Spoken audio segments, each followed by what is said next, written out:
Приветствую вас, друзья! Сегодня, наверное, уже многие слышали и видели, может быть, даже, что в нашем городе открылась новая достопримечательность, такая как ботанический сад. Приходим в новый ботанический сад, сразу бросается в глаза большое разнообразие уже высаженных новых саженцев. Вот как мы видим, тут ели. Было вроде бы анонсировано около 11 тысяч различных саженцев и около 9 тысяч кустарников будут высаживать.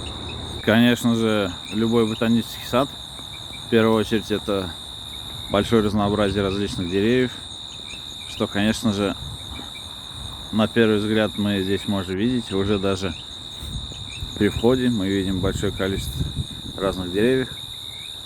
Было анонсировано около 11 гектаров площади выделено нашим правительством, нашим руководством нашего города для возделывания этого сада. И вот в очередной раз напоминание о том, что основным спонсором и инициатором наряду с любителями природы стал компания Freedom Holding.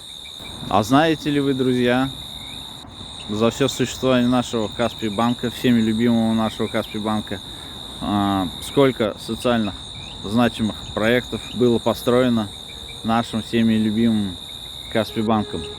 Если знаете, пишите, пожалуйста, в комментарии, потому что я, например, ни разу не слышал, чтобы Каспий банк помогал в строительстве какие-либо значимые социальные объекты в нашем городе, да и в целом в нашей стране за все свое существование.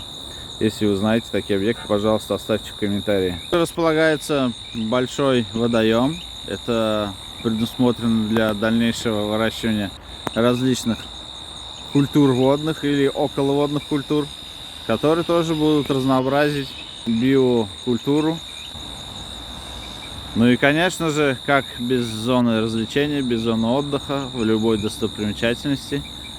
И этот ботанический сад не стал исключением. На его территории скоро будут пролегать беговые дорожки, велосипедные дорожки.